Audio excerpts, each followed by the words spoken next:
In the afternoon of summer, when the sun is blazing, the temperature can exceed 35 degrees Celsius.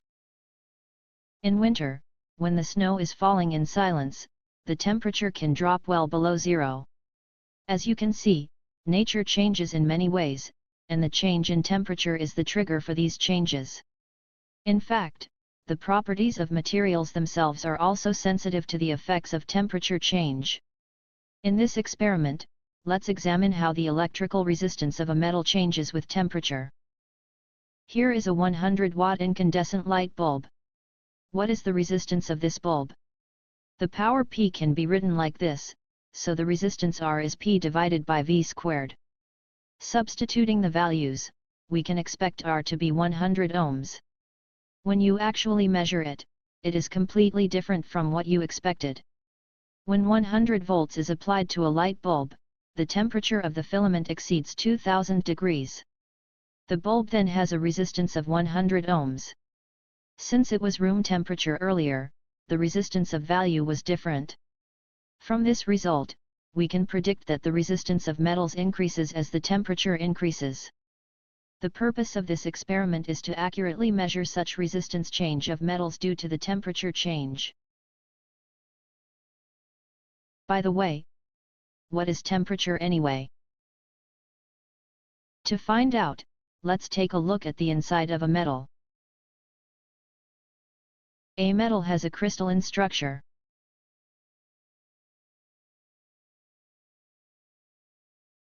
When the temperature is very low, the metal atoms are aligned.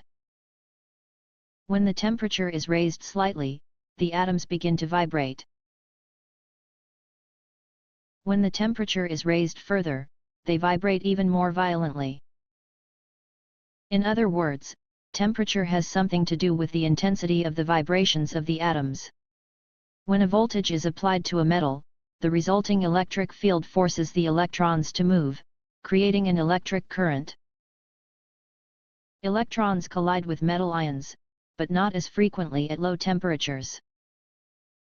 As the temperature rises, the oscillations of the metal ions increase, and the frequency of electron collisions increases. This phenomenon, in which the movement of electrons is obstructed by collisions, is called electric resistance. As the temperature increases, the collision frequency of electrons increases, so the electric resistance increases.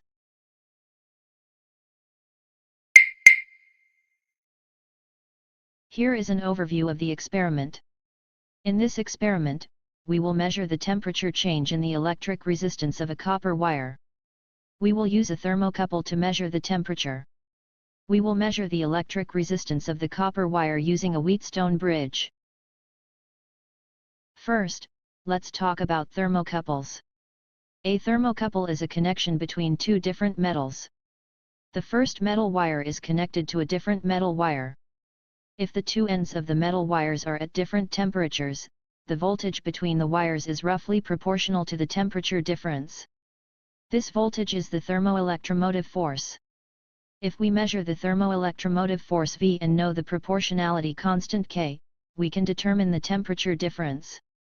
In this experiment, one temperature, T2, is the temperature of iced water.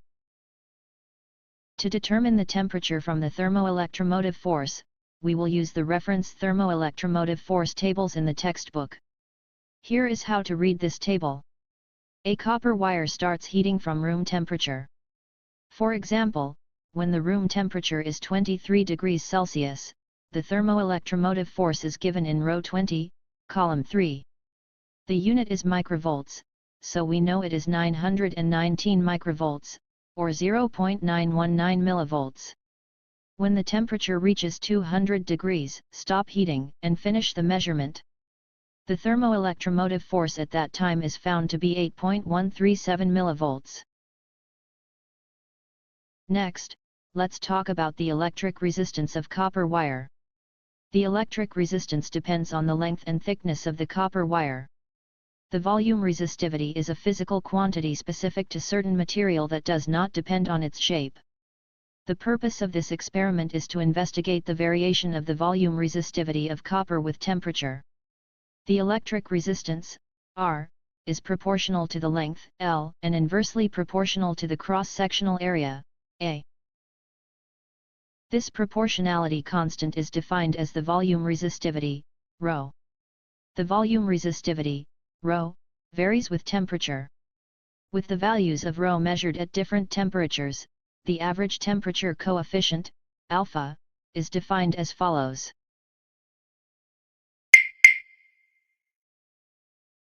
First, measure the length, L, diameter, d, and electric resistance, R, of the copper wire. The volume resistivity of the copper wire, ρ, can be obtained from this equation in this way. The cross-sectional area, A, can be calculated from the diameter, d. Here is the apparatus we will use for this experiment. This is a schematic diagram of the apparatus. This part is the heating device. The mantle heater heats the bobbin with the copper wire wound on it. The bobbin is placed in an aluminum cylinder so that the temperature of the bobbin is uniform. This is the mantle heater. To control the temperature of the mantle heater, a variable transformer called a Slideock is used. This is the bobbin with the copper wire wound around it to measure resistance. This is the aluminum cylinder that holds the bobbin. This side is a device for measuring temperature. This is the thermocouple. The contacts of the thermocouple make contact with the bobbin wound with copper wire and the iced water. The thermos electromotive force is measured with a digital multimeter. This is the thermocouple. This is the contact that measures the temperature of the bobbin. The other contact is inserted into a glass tube and placed in a dewar bottle filled with iced water. This is the digital multimeter that measures the thermos electromotive force. This part is the device that measures resistance. Measuring the electrical resistance of copper wire with a Wheatstone bridge. This is the Wheatstone bridge. Now, let's assemble the device. Once the insulation film is removed, measure the diameter of the copper wire with a micrometer. Before doing so, calibrate the 0 point of the micrometer. To improve the measurement accuracy, measure the copper wire several times from different directions. Place the bobbin into an aluminum cylinder. This aluminum cylinder is then placed in the heater.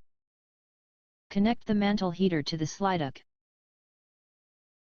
Make sure the Slideock is not plugged into a power outlet yet, and that the dial on the Slideock is set to 0 volts so that it does not start heating by mistake. The next step is to assemble the temperature measuring device. Insert the contact on this side of the thermocouple into the hole in the end of the bobbin. The contact on the other side of the thermocouple is placed in a glass tube and brought to 0 with iced water. Connect the leads of the thermocouple to the clips on the digital multimeter. Tuck the ends of the copper wire into the terminals of the Wheatstone bridge. The connection is now complete. Now, let's check the thermos electromotive force at room temperature. Turn on the digital multimeter. Press the DC volts button to select the DC voltage measurement. Switch between front and rear, and set it to rear. The display will show rear. Check to see if the displayed voltage is almost the same as the reference thermos electromotive force in the text. If it differs largely, there may be a wiring error. Check it carefully. Next, I will explain how to operate the Wheatstone bridge. Set the dials to 0 for multiply 1, multiply 10, and multiply 100. Set multiply 1000 to 1, and set the multiply dial to 1. Now the current resistance value is 1000 ohms. While holding down switch BA, press switch GA and watch the current meter needle swing. Press switch GA only momentarily. If the current flows for a long time, the galvanometer will be damaged. If it swings to the minus side, the resistance is less than the dial's value, so set the multiplier dial to 0.1. This will give you 100 ohms. Press the switch again and watch the needle swing. If it still swings negatively, switch to 0.01. If it still swings negatively, switch to 0.001, and so on. If the needle swings positively, adjust the dials of the 1000 digit, 100 digit, 10 digit, and 1 digit in this order to reduce the deflection of the galvanometer. When the needle stops shaking, read the value of each dial. For example, if the 1000 digit is 6, followed by 1, 7, 0, and the multiplier dial is 0.001, the resistance value is 6.170 ohms.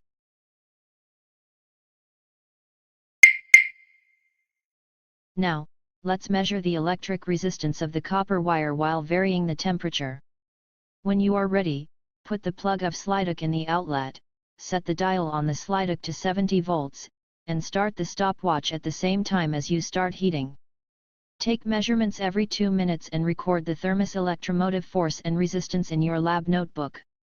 This graph is an example of the measurement results. The left graph shows the change in thermos electromotive force over time, and the right graph shows the change in electric resistance over time.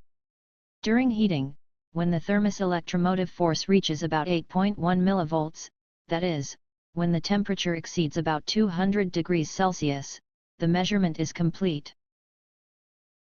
When the measurement is finished, first turn off the power of the mantle heater. Set the Slideout scale to 0 and unplug it as well. This section describes the procedure for analyzing the measurement results. In the experiment, we obtained the measurement results of thermos electromotive force and electric resistance. Obtain the temperature from the thermos electromotive force. Calculate the volume resistivity from the electric resistance of the copper wire. Find the relationship between temperature and volume resistivity from these two. This graph shows the relationship between temperature and electric resistance obtained from the experiment. You can see that the relationship is almost linear. Similarly, you should be able to draw a graph where the vertical axis is the volume resistivity. In your report, you will summarize the following, but please read the text for more details. During the experiment and when cleaning up, some parts of the equipment will be hotter than others. There have been cases where water was poured on aluminum cylinders and the steam caused burns, so please be careful of burns. Please cool the aluminum cylinder by grabbing it with a long nose plier and slowly placing it in iced water like this.